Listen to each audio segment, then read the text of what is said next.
What's up, everybody? It is Daydreamz. Welcome back to the channel for a brand new video. And if you guys want your layers fixed, it's Fix Your Layer Monday tomorrow. If you don't know what that is, basically if you tweet me pictures of your layer with a picture of your equipment setup and your skill setup, then I will give you my advice on what you should do based on your equipment and your skill set. So let's get into this video, guys. I'm going to show you some things about level 22 castle, which is probably the second most well-rounded castle level of the game, and one of the most important. And the reason it's one of the most important is because probably the most important event when you start a kingdom is the first throne. That means everything. Whoever wins the first throne, it's the most important throne. It's the one that everyone goes after. People are teleporting to the throne.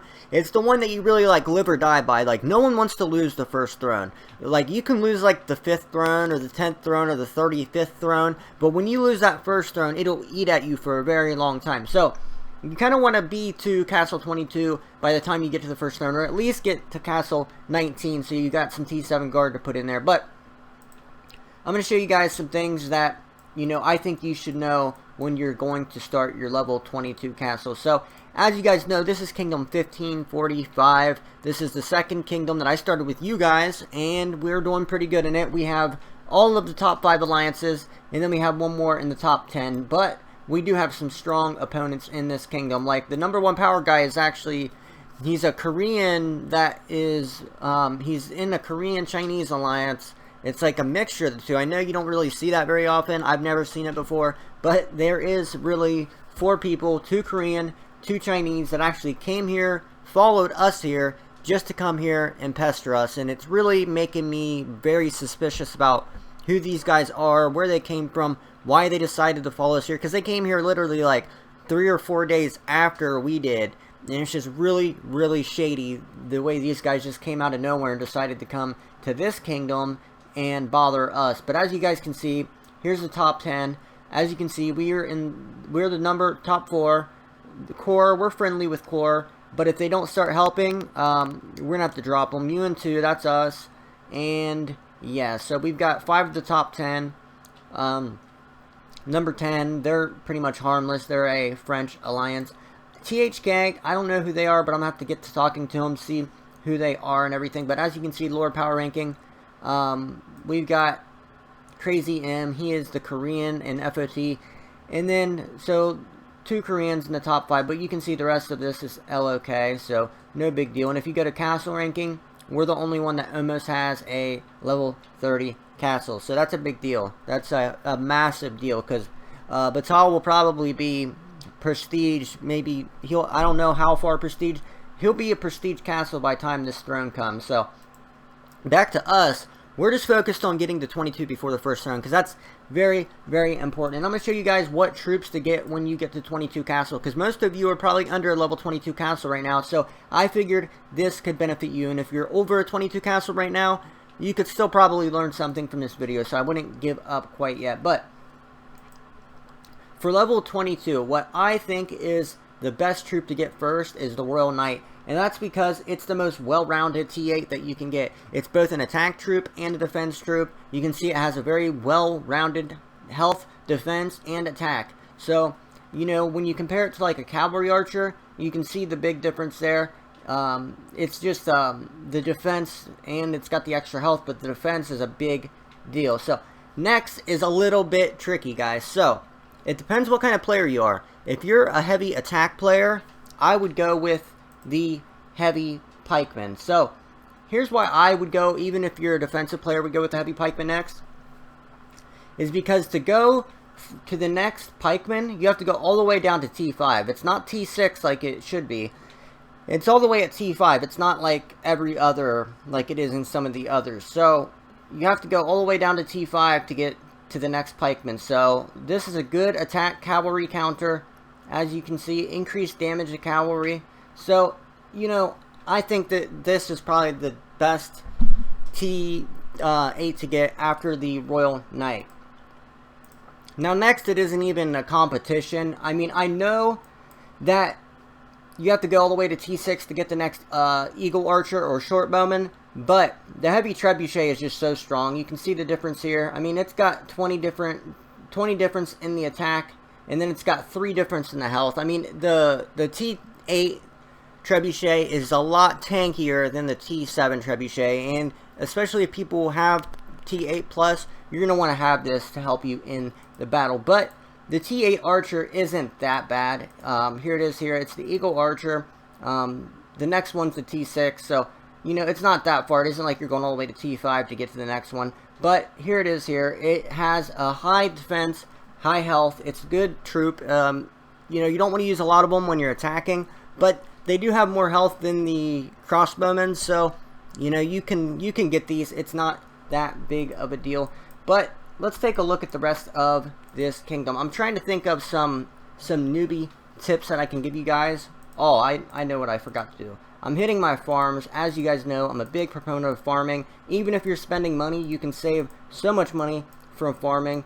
A funny little glitch that's been going on here. So this spot right here is actually where my 5th farm is, but because there's a glitch here, it keeps rotating between the farm and my castle every like few minutes. Now the terrible thing is that it's hard for me to hit my farm, but the cool thing is that if one of the enemies is attacking, by the time he gets there, it usually will switch back to the farm, so it'll hide my castle and I won't have to lose anything. But guys, a big tip for you and your kingdoms, probably like the most important thing in this game is getting in a good alliance. And a lot of you guys you know, ask me, you know, how to recruit and how to get a big alliance. So what you guys want to do is you want to come to the Lord rankings and come to the Lord individual rankings, and then a lot of people look at power and castle ranking and stuff, or even kill ranking. Go straight to the level ranking, because what level ranking will indicate to you is how much someone is spending usually. Now, it isn't so much with me because I haven't been able to do any of the events or hit any of the monsters, because guys, I literally get in here just to check in with everyone. I try to, you know, a few days a week get in here and really talk to everybody and get to know everybody, but it is very, very hard because of, you know, my my duties on YouTube and work and everything. So, you know, it can sometimes be a little off because Batal definitely spends more than everyone here. He's 29 castle, but you know, a lot of these guys could be hitting monsters and everything. But even if they're hitting monsters and they got a high lord level, that's still something you want to, you know, recruit. So, you know, this guy's name's Robbins. Now, if he's, I don't recruit from like my family alliances, LOK, UN1, any of those. So I try to find people outside of. I'll just ask what alliance. I said he's in, you're in.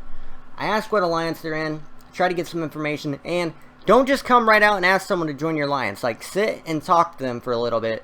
It'll take a little bit of talking and getting to know people before they're going to want to even feel comfortable thinking about joining your alliance. Now, it's a little easier for me because I'm in an established alliance.